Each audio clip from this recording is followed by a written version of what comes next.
Hey sister, this is Dr. Karen Osborne. Listen, I'm going to talk to you for 30 seconds before this episode begins about my next Women Wanting More live event. This is 2.5 days of women just like you being pushed physically, mentally, emotionally, getting really clear on what they want, knowing why it matters, and leave with the tools to actually put that into action and being part of a sisterhood.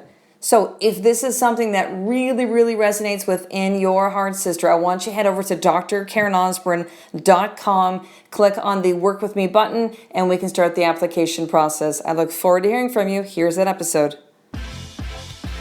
Do you want more?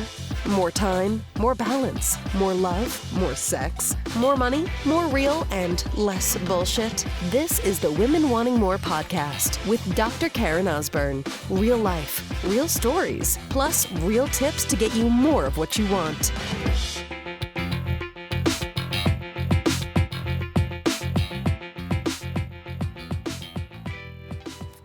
So there is a concept I want to share with you today, sister, that my coach had shared with us at our last training, and it is this: a listening for. A listening for. So here's what a listening for means. A listening for, although it's interesting, when Satama talked to me, I didn't really explain it, but I'm going to explain it in a way that makes sense to me, which will make sense to you. A listening for is the frame that you have for somebody else, the way that you see them. We might even say that they're an expectation, but expectation is not really the right word, because an expectation says it has to be this way. And if it doesn't happen that way, then you're going to be upset, angry, disappointed. Like you're very rigid in your worldview because you have an expectation. It must be this way, or this person must be this way. So listening for is how you really see that other person. So let me give you an example. My big boy, my oldest son, Tyson, he is 6 years old, and he is what's the term that I used to use before with him? Spirited. He is not a follower, he is a leader. It's interesting, the meaning of Tyson's name in kanji actually means leader. We found out later, but yeah, kid's a leader. He does not do things like a lot of other kids do. He does not follow direction well. We'll have some challenges in school from day to day because of these things. He has his own way of seeing the world, his own worldview. He is smart and brilliant and funny and can be very difficult to parent on many days. I love my Tyson Jack. I love this little boy, the first little of our two boys that actually made me mummy. But he is not what I would say, if I can even use the word easy in parenting together, he's not easy to parent. Straight up, he's a little asshole some days. Like, it is fucking hard. I know I'd see some of my other friends' kids are just, watch parents and the kids kind of interact when you're out doing things, and I would look at them and go like, how do you do that? Like, you just go, come on over bed, and they go, okay, and I'm like, what? And so guess what, Mummy, very spirited. Like Tyson, we are both very passionate. We will have high highs and low lows. We both have a lot of energy. Tyson and I are both very physical. I can be happy and then hit the bottom and be completely sad. I can go to anger in like less than a second. I can be explosive. And I can express the most love and just be in a space of gratitude.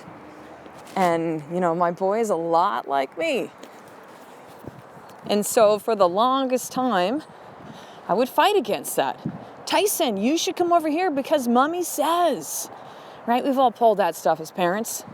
The stuff that we grew up as kids and go, oh, when I was a kid, I could never have done that.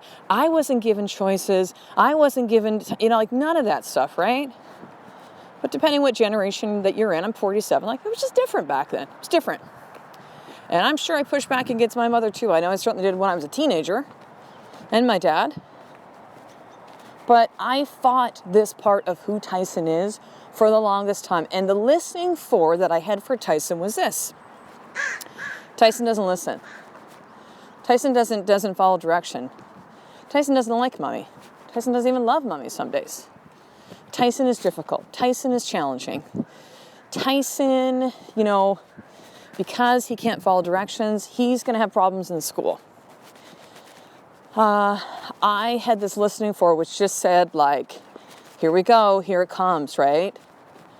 That it really got down to the point where it was like any single communication or confrontation or disagreement or, interaction with Tyson was going to end up in a fight. And it did for a long time, actually. Tyson was a kid, too, who from 1.5 years to 4.5, like, I'm just straight up real, too. This isn't like an exaggeration, but he had major tantrums. Like, major. Like, just raw. I remember him as a little guy. He was still the crib. So he was probably like about 1.5 or 2 or something, but just having like, just killer tantrums. Where I would just literally have to let him go through it, right? Let him roll around and just get mad and scream and kick and punch and like let him get all that stuff out. So what changed with the interaction I have with my boy now? Well, what changed is my listening for changed.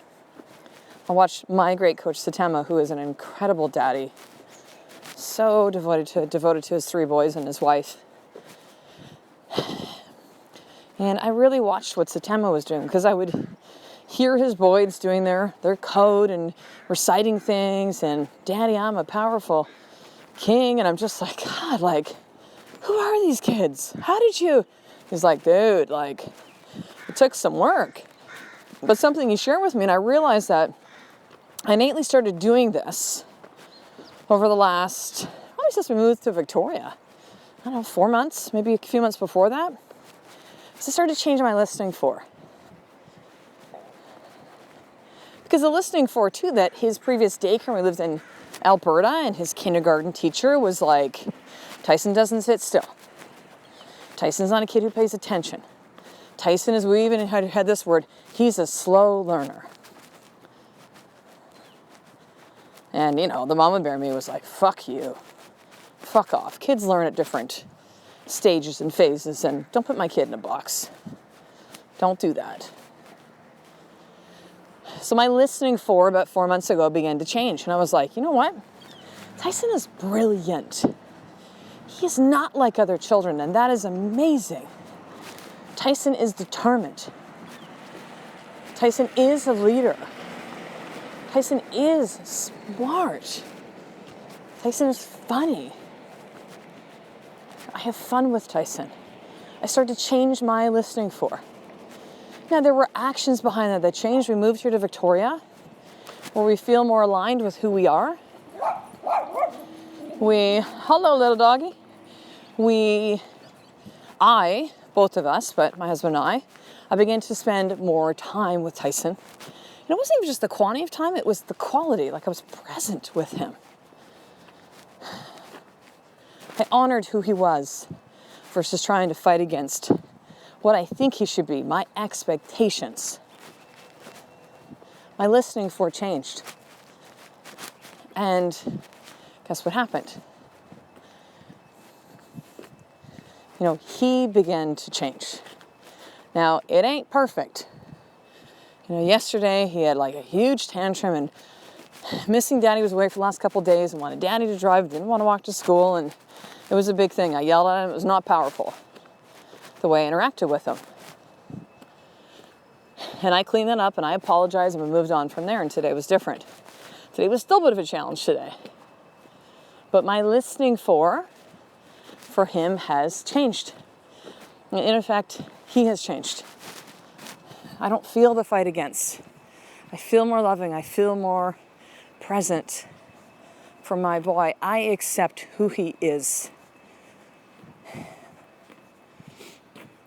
And changing my listening for Tyson is a huge component of that. So here's your more tip for today. You can take a look at, if you're a mom, like either your kids, your husband, I would recommend you do this for someone who's really close to you in your life. Like, what is the listening for you have for that person? And as the result of the relationship you have with that person, is it what you want? And are you saying things, I hear this from my clients and a lot of you listeners that reach out to me about your marriages all the time. Well, it's his fault. And he won't change and he won't communicate. And I've tried and he's not willing. Well, how about you just change your listening for, sister? Really. Like, change the frame that you have for him. So choose someone. If you are married, I'm going to highly encourage you to choose your husband. If it's not the marriage of your dreams, if it's good but not like amazing, which marriage absolutely can, in my mind, is designed that way, then what is the current listening for do you have for your husband? And what is a new listening for that you could create instead? So write that down. So 2 steps. What is the listening for you currently have for your husband, or if you choose someone else you want to do this with? And what is the new listening for that you would like to create instead and have for that person that is important to you in your life? And then I want you to journal this down, and just over the next 7 days, starting today, don't all start it on Monday, I'll start no, today, like, just have that new listening for. Write it down in a Post-it note if you want. Put it in Evernote doc and have it in your phone. Like, have it as wallpaper on your home screen. Like, whatever. Just what is that new listening for? And really be it over the next 7 days. And then after that, I want you to journal your experience. And I would love to hear from you, sister. Shoot me an email. You can email me at drkaren@drkarenosborne.com. You can go to the site, drkarenosborne.com, and click on the contact. Send it through there. You can hit me up on Facebook and message me. But what has been your experience when you simply change your listening for that person that is important and that you love within your life? So what I want you to do, sister, is this. Head over to drkarenosborne.com. That's spelled drkarenosborne.com. And I want you to go ahead and subscribe to the Women Wanting More newsletter. This gives you VIP access. You can be part of the sisterhood of women like you that want more within their life. Marriage, purpose, parenting, health, business. So there's a few places you can actually opt in. You'll see one that pops up right away. Enter in your name and email, and I will be connecting with you daily. You're going to get all 3 of these episodes that come out weekly. You're going to get VIP access to my book that's coming out in 2017, all my master classes, my next live events,